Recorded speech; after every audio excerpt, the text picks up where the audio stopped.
Welcome back, dear friends of the Crimson Academy. We're picking up paragraphs 13 through 16 of the Kitab-i-Iqan. Dear friends, read these paragraphs and reflect on the contents before starting this lesson. Baha'u'llah explains that the leaders of religions have been the source of opposition to the manifestations of God in every age. Dear friends, these are some of the key points in these paragraphs 13 through 16. Every manifestation of God has promised the coming of the next revelation from God and has provided the relevant signs. The manifestations of God have always demonstrated sufficient proofs and testimonies on the divine origin of the revelations. The behavior of those who oppose the manifestations of God can be attributed to their petty-mindedness. The leaders of religion have always been the main source of opposition to the new manifestations of God and have prevented their followers from recognizing them. The holy books and traditions of every religion contain promises of the coming of another manifestation of God and provide signs heralding his appearance. Such a promise is known as the Greater Covenant of a manifestation of God.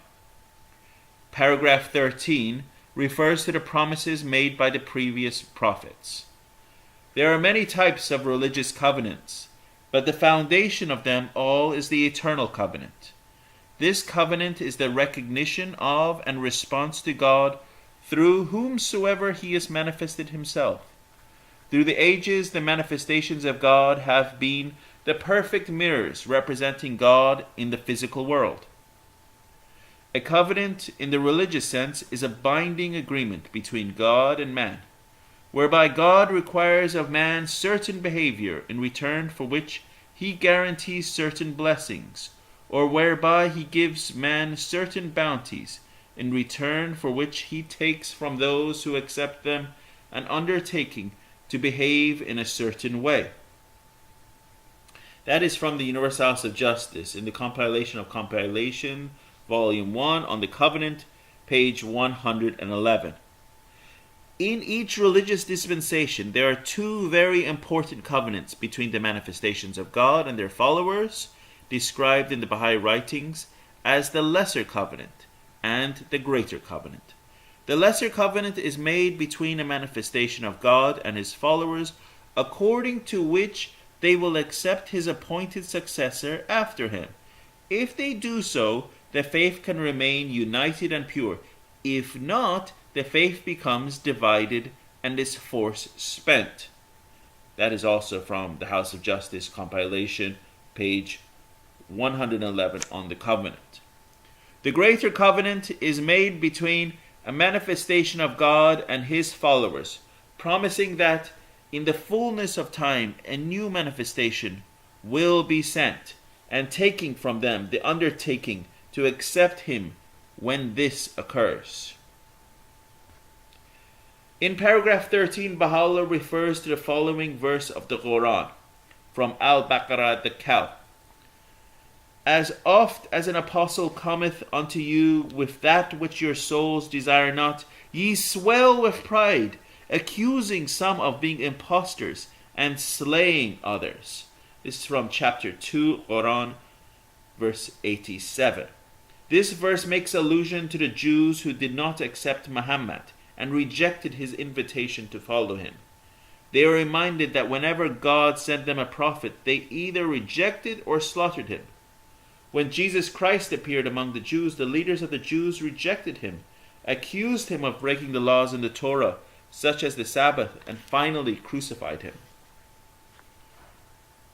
In paragraph 13, Baha'u'llah highlights that always and in every age the manifestations of God have been the target of cruelties and sufferings. He then questions the reasons behind such violence. In paragraph 14, he, however, rejects the argument that the violence was due to insufficient proofs and testimonies of the truth of the manifestations of God. Such a proposition is far from the grace and justice of God. How can God appoint someone as his manifestation, yet not provide him with sufficient proofs and testimonies? The sacred scriptures indicate that the grace and bounties of God have never been kept back from the universe. Baha'u'llah states, if for one moment the tide of his mercy and grace were to be withheld from the world, it would completely perish. For this reason, from the beginning that hath no beginning, the portals of divine mercy have been flung open to the face of all created things. And the clouds of truth will continue to the end that have no end, to rain on the soil of human capacity, reality, and personality their favors and bounties. In addition, the divine testimony has always been complete, and every manifestation of God has been given perfect proofs of the validity of his revelation. For example, Baha'u'llah states that the prophet forerunner of the Baha'i faith, the Bab, came unto them with truth, bearing his glorious and weighty book, and holding in his hands a testimony and proof from God, and holy and blessed tokens from him. Concerning his own revelation, Baha'u'llah declares, this is a revelation around which every proof and testimony doth circle. Thus hath it been sent down by your Lord, the God of mercy, if ye be of them that judge aright. However, such proofs become evident and clear only when the heart is pure and detached from all else but God. Abdul-Baha states that if for the appearance of that divine essence thou desirest to have a definite proof, an indisputable testimony, and a strong convincing evidence, thou must prepare thyself to make thy heart empty, and thine eye ready to look only toward the kingdom of God. Then at that time the radiance of that widespread effulgence will descend upon thee successively, and that motion rendered thee by the Holy Spirit will make thee dispense with any other strong evidence that leadeth to the appearance of this light, because the greatest and strongest proof for showing the abundance of the Spirit to the bodies is the very appearance of its power and influence in those bodies. In paragraph 14, Baha'u'llah sheds some light on the real causes of the behavior of those who oppose the manifestation of God. He states that those people were a petty-mindedness, walked in the valley of arrogance and pride, strayed in the desert of remoteness from their God, pursued their idle fancy, followed the dictates of their religious leaders, engaged in mere opposition as their main concern, held ignoring the truth as their only desire, measured the divine proofs against their own standards acquired from their religious leaders, and arose in opposition as they found the divine testimonies different from their vain imaginings.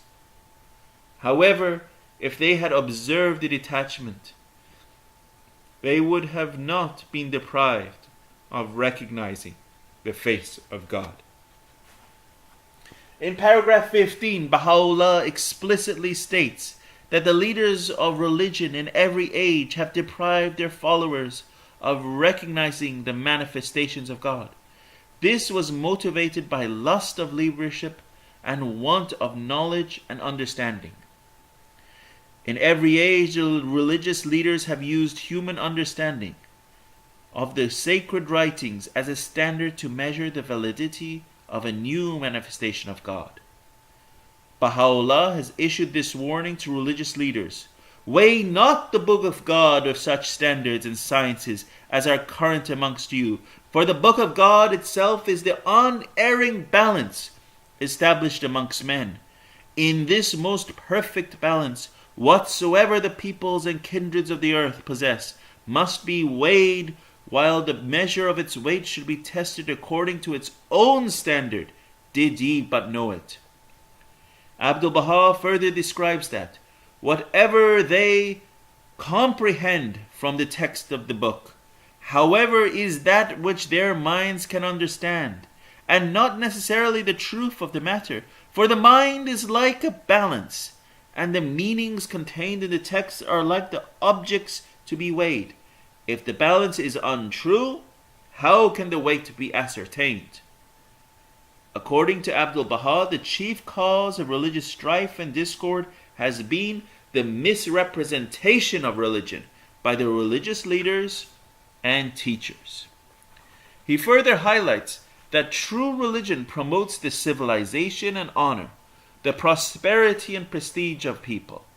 However, when it falls into the hands of religious leaders who are foolish and fanatical, it is diverted to the wrong ends, until this greatest of splendors turns into blackest night.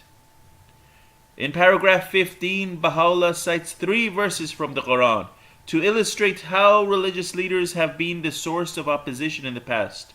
O people of the book, why disbelieve the signs of God to which ye yourselves have been witnesses? O people of the book, why clothe ye the truth with falsehood? Why wittingly hide the truth? Say, O people of the book, why repel believers from the way of God? In these verses, the people of the book are questioned for the wrong they have committed. Baha'u'llah explains that the expression people of the book is a reference to the leaders of the Jewish and Christian religions. According to the Islamic resources, the Jews and the Christians used to plant doubts in the hearts of the Muslims whenever they saw them in Medina and Mecca, making every effort to convince them to turn away from Muhammad. The term people of the book has always been used in the writings of the Bab as referring in a broader sense to the believers of previous major religions. Examples are, O concourse of the people of the book, fear ye God and pride not yourselves in your learning. Follow ye the book which his remembrance hath revealed in praise of God, the true one. And what hath befallen you, O people of the book? Will ye not fear the one true God, he who is your Lord, the Ancient of Days? O ye who profess belief in God, I adjure you by him who is the eternal truth, have ye discerned among the precepts of these gates anything inconsistent with the commands of God as set forth in this book? That was from selections from the writings of the Bab, 51 through 52. Using the language of mystical imagery in paragraph 16, Baha'u'llah continues his explanation of the reasons that prevented the leaders of religion from recognizing the true station of the manifestation of God. He mentions their lack of knowledge and understanding as the main cause.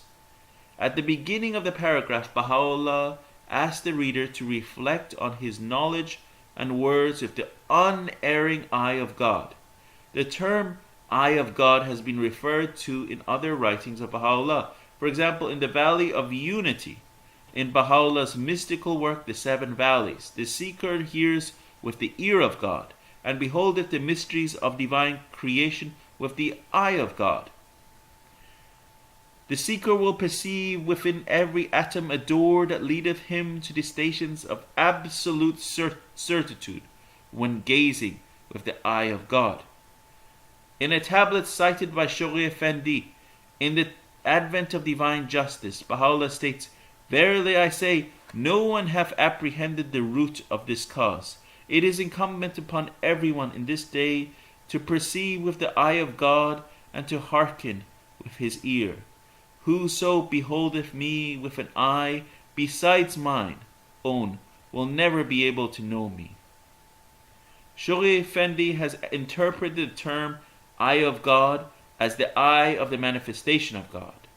Baha'u'llah has used the term mine eye in a number of his tablets. An example is, O son of man, bestow my wealth upon my poor, that in heaven thou mayest draw from stores of unfading splendor and treasures of imperishable glory. But by my life, to offer up thy soul is a more glorious thing, couldst thou but see with mine eye. That was from Hidden Words Arabic, number 57. Abdu'l-Baha explains in a tablet the meaning of the term mine eye as follows. As to your question about the meaning of the Arabic hidden words, couldst thou see with mine eye? When man reaches the station of selflessness, and his love of self is entirely wiped out, his existence becomes like unto non-existence, and a ray from God's presence sheddeth its light upon him. Then he can see with the eye of God, and can hear with his ear. This is like iron with the fire.